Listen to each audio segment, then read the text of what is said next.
ایک شخص آیا اور اس نے کہا کہ میں یہ جرم بھی کرتا ہوں، چوری بھی کرتا ہوں، میرے سے بدی بھی سرزد ہو جاتی ہے، میں جھوٹ بھی بولتا ہوں۔ اس نے کہا میں سب چھوڑ نہیں سکتا۔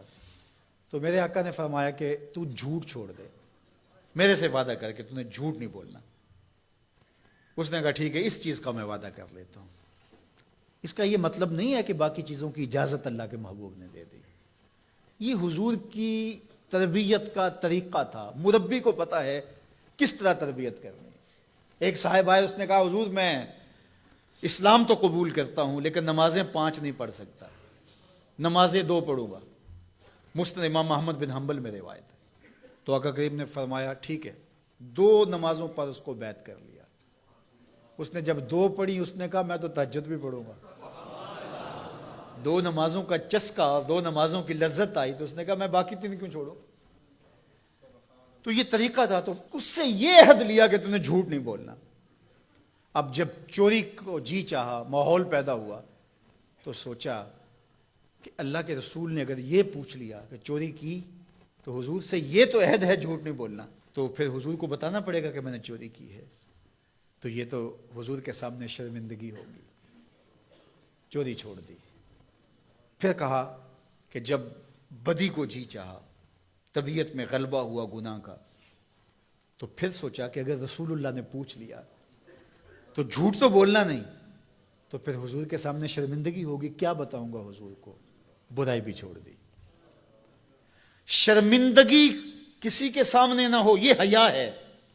جب حیا کسی کا پیدا ہو جاتا ہے تو پھر اعمال میں اعتدال پیدا ہو جاتا ہے، اعمال میں خوبصورتی پیدا ہو جاتی ہے، اچھے اور صالح اخلاق نصیب ہو جاتے ہیں۔ اس لیے ہمارا دین ہمیں حیا کی تعلیم دیتا ہے، بڑوں کا حیا اس کی تعلیم دیتا ہے۔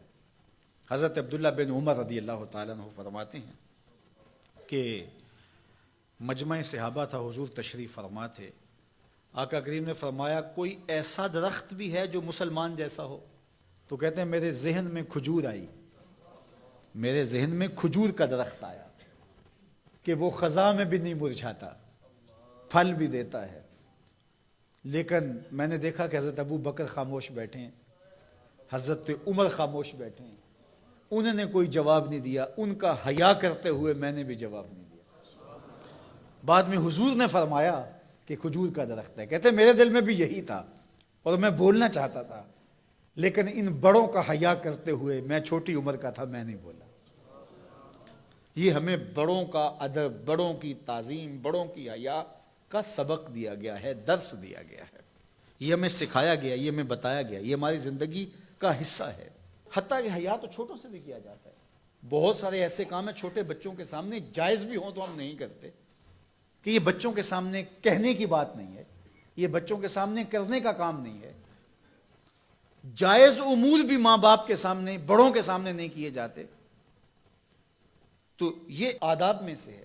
کسی کے سامنے جو ہے وہ اپنے ناک کو جھاڑنا، یہ حیا کے منافی ہے۔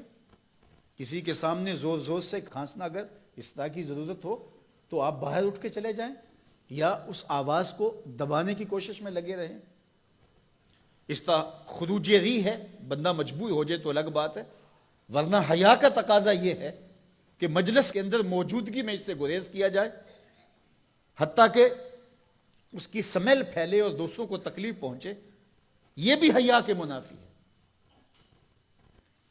اللہ اکبر۔ تو یہ بات ذہن میں رکھیے گا کہ حیا ہمارا دین ہے اور ہمیں حیا اختیار کرنے کی تلقین کی گئی ہے۔